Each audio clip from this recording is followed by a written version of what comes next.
বাংলাদেশে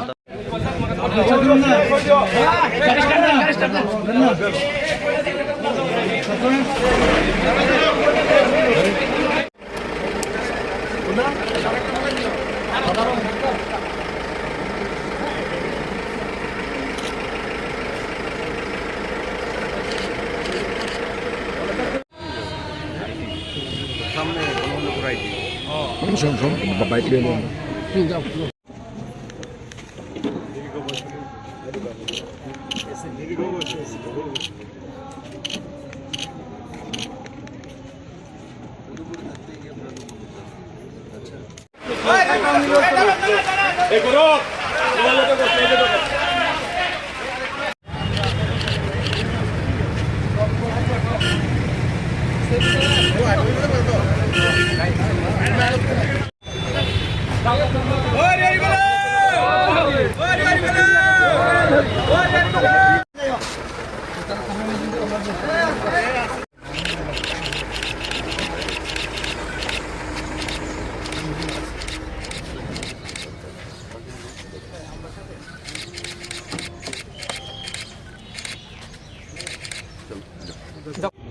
একদিকে উনি কবি, সাহিত্যিক, পলিটিশিয়ান, আর সবচেয়ে বড় বিষয় হচ্ছে ভারত এবং বাংলা মুক্তিযুদ্ধের যে দিশারি, আর ওনাকে বাংলাদেশ সরকার থেকে সম্মানিতও করা হয়েছে। আর যতদিনই উনি ছিলেন, কারণ ছোটবেলা থেকে ওনাকে আমি দেখেছি উদয়পুরে, আমাদের আত্মীয় স্বজন হয় রিলেশনেও, রাজনীতিতে কোনোদিন কারোর সঙ্গে কম্প্রোমাইজ করেনি। যেটা ওনার সঠিক লেগেছে মানুষের জন্য করতে হবে সেটা উনি করেছেন। স্পষ্ট বক্তা আমি সবসময় দেখতাম, আমাকেও মুখে সামনে বলে পেছনে কিছু বলবেন, সবখানে সবাইকে সামনে বলে দিন, এমন একজন ব্যক্তিত্ব।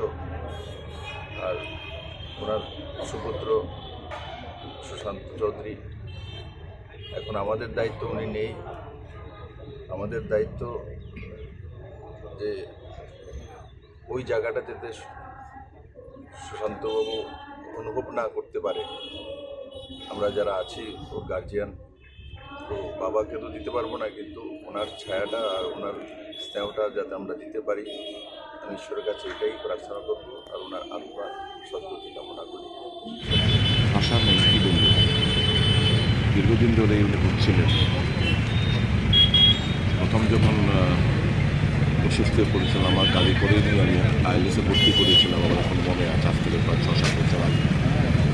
তো দীর্ঘদিন উনি এই দুরারোগ্য রোগের সঙ্গে লড়াই করছিলেন।